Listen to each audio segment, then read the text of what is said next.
आज के इस सेशन में हम बात करेंगे वॉर्प निटिंग की। वॉर्प निटिंग लंबाई में की जाती है। इसका धागा एक कोर्स से दूसरे कोर्स में इंटरलेस करते हुए जाता है और तब जाके फैब्रिक बनता है। वॉर्प निटिंग मशीनों से ही की जाती है। इसे जिगजैग निटिंग भी कहते हैं क्योंकि इसका धागा कॉलम्स में इंटरलेस करते हुए आगे चलता है। वॉर्प निटिंग में जितने फंदे डाले जाते हैं उतने हमें धागे चाहिए होते हैं क्योंकि ये कोर्सेज में बुनाई की जाती है। वॉर्प मशीन्स का आविष्कार जोशिया क्रेन्स ने 1775 में किया था। उसके बाद 1778 में इसमें एक वॉर्प फ्रेम ऐड हुआ और तत्पश्चात ट्विस्टिंग मशीन इसमें ऐड की गई जिससे कि लेसी फैब्रिक्स बनाए जा सकें। इन वॉर्प फ्रेम्स में किसी भी प्रकार का धागा प्रयोग किया जा सकता था, परंतु एक समस्या आती थी कि दो धागों के बीच का डिस्टेंस फिक्स्ड नहीं रहता था। 1786 में एक पॉइंट बार का आविष्कार हुआ जिससे धागों के बीच की दूरी निर्धारित की गई। उसके बाद इसमें कैम्स लगे जिससे कि जो ट्विस्ट होता था उस पर नियंत्रण रखा जा सके। 1799 में इसमें बॉबिन लगा जिससे कि स्प्रिंग को भी रेगुलेट किया जा सकता था और 1802 में रॉबर्ट ब्राउन ने इसको पेटेंट कर लिया और ये पहला twist frame warp knitting machine थी। अब इससे निटर्स जो हैं बहुत ज़्यादा चौड़ाई के नेट्स बनाने लगे थे। उसके बाद 1809 में ऐसी मशीन्स बनाई गई जिसमें कपड़े जो हैं वो ज़्यादा चौड़ाई के बनाए जाने लगे। वॉर्प निटिंग कई प्रकार की होती है। सारी वॉर्प निटिंग्स आसानी से खुलती नहीं हैं और इनको सिलने में आसानी होती है। जहाँ पर वेफ्ट मशीन्स में 3 से 4 गाइड बार्स लगती हैं, रेशियल वॉर्प मशीन्स में 12 से भी ज़्यादा गाइड बार्स लगाई जाती हैं। रेशियल लेस जो है वो एक वॉर्प निटिंग का प्रकार है। ट्राइकॉट निटिंग भी वॉर्प निटिंग की एक किस्म है और इसमें 2 धागे के सेट्स लेकर बुनाई की जाती है। इसका रिब जो है वो बहुत बारीक होता है, सामने की तरफ लंबाई में होता है और पीछे की तरफ चौड़ाई में दिखता है। बहुत हल्के फैब्रिक्स होते हैं। इनका वजन पर स्क्वायर यार्ड 113 ग्राम से भी कम होता है। इसका डेवलपमेंट जो है वो कंपाउंड नीडल के आविष्कार के बाद हुआ, परंतु कंपाउंड नीडल हालांकि बहुत मजबूत थी पर इसका प्रयोग कम हो गया। पर इस आविष्कार ने ये ज़रूर बता दिया कि निटिंग की प्रोडक्शन स्पीड बढ़ाई जा सकती है। आधे से ज़्यादा ट्राइकॉट मशीन्स साधारण फैब्रिक बनाती हैं और 2 गाइड बार्स का प्रयोग करती हैं।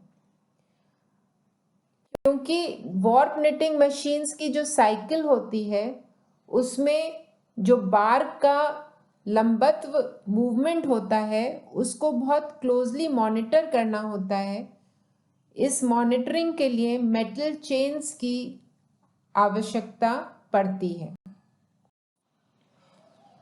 मिलनेस निट भी एक प्रकार की वॉर्प निटिंग है। इससे जो कपड़ा बनता है वो मजबूत, स्थायी, परंतु ट्राइकॉट निटिंग से एक्सपेंसिव होता है।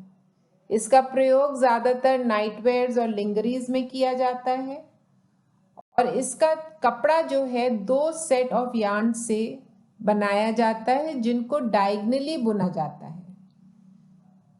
सामने की तरफ सीधी तरफ वर्टिकल स्ट्राइप्स होती हैं और पीछे की तरफ इसमें डायगनल स्ट्राइप्स आती हैं।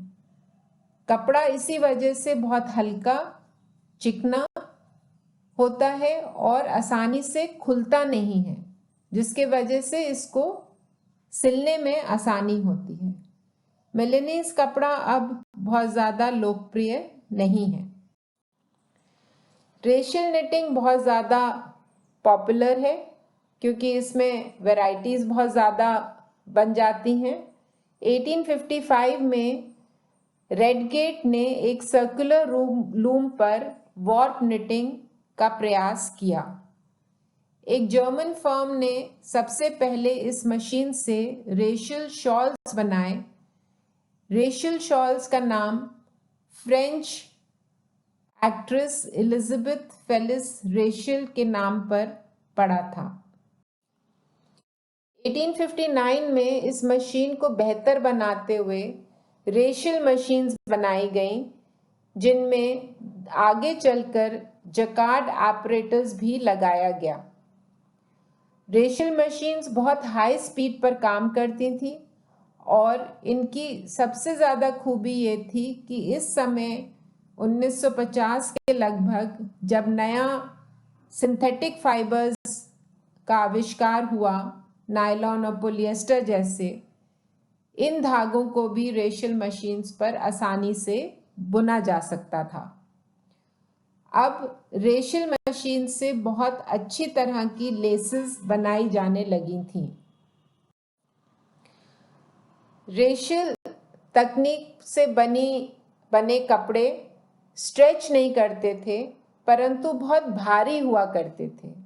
इनसे कोट, जैकेट, स्ट्रेट स्कर्ट्स और ड्रेसेस के कपड़े बनते थे, खास तौर से वो जिनमें लाइनिंग की आवश्यकता नहीं होती थी। ये कपड़े या तो पारंपरिक धागे से या नए नॉवेल्टी यार्न से बनते थे और इसमें बहुत अच्छी तरीके से विभिन्न प्रकार के नए नए टेक्सचर्स और डिज़ाइंस बनाए जाते थे। इन कपड़ों की क्वालिटी में भी विभिन्नता थी। ये बहुत घने बनते थे, कुछ बहुत ज़्यादा खुले होते थे, मतलब इसकी जो पर स्क्वायर इंच फंदे होते थे वो कभी कभी बहुत घने होते थे और कभी कभी बहुत छिद्रे होते थे। कपड़ा या तो बहुत स्थायी होता था या बहुत उसमें खिंचाव होता था। कपड़े में कभी कभी सीधा और उल्टा भी होता था, कभी कभी वो दोनों तरफ से पहना जा सकता था।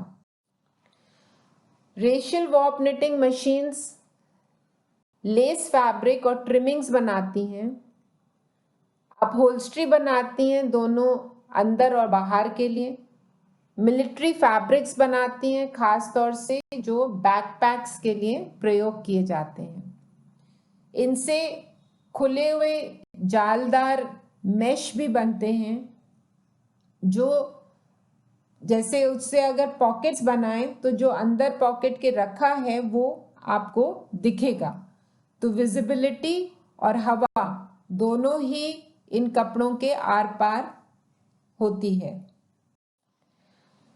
स्टिच बॉन्डिंग भी एक प्रकार की वॉर्प निटिंग है। इससे कॉम्पोजिट मटेरियल बनता है और टेक्निकल टेक्सटाइल्स बनते हैं, बहुत एडवांस्ड टेक्सटाइल्स इससे बनते हैं।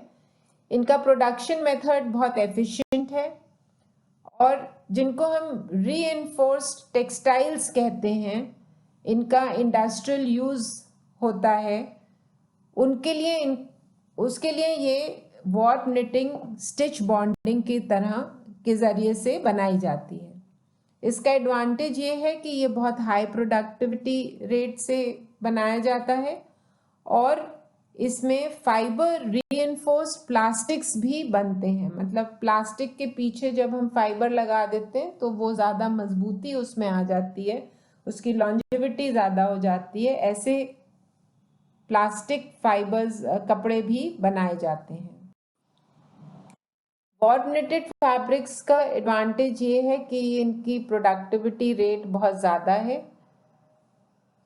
इसमें वैरायटी भी बहुत ज़्यादा मिलती है, कपड़े का अर्ज हमें ज़्यादा मिलता है, धागे पे स्ट्रेस कम पड़ता है, इसलिए इसमें ग्लास और कार्बन के भी फाइबर्स का प्रयोग किया जा सकता है, और इसमें बहुत आसानी से 3D स्ट्रक्चर्स डबल नीडल बार रेशियो से बनाए जा सकते हैं। वॉर्प निटेड फैब्रिक्स का प्रयोग इंडस्ट्रियल यूज, मच्छरदानी, स्पोर्ट्सवेयर, जूतों के लिए फैब्रिक, प्रिंटिंग, एडवर्टाइजिंग, तुले फैब्रिक्स जिनका प्रयोग हम कपड़ों की अंडरस्कर्ट्स के लिए करते हैं जिससे कि शेप गारमेंट का बना रहे। इसमें इस तरीके के भी फैब्रिक्स बनते हैं जो इंडस्ट्रियल यूज यानी कि कंक्रीट मकान बनाने के लिए, सड़क बनाने के लिए जो लेयरिंग की जाती है उसमें भी प्रयोग किया जाता है। यहाँ तक कि इसमें इस तकनीक से बायो टेक्सटाइल्स भी बनाए जाते हैं जो ऑपरेशंस में प्रयोग किए जाते हैं। ये वॉर्प निटिंग के बारे में एक ब्रीफ इंट्रोडक्शन था। मुझे उम्मीद है आपको वॉर्प निटिंग का जो कॉन्सेप्ट है वो अब क्लियर हो गया होगा। Thank you so much.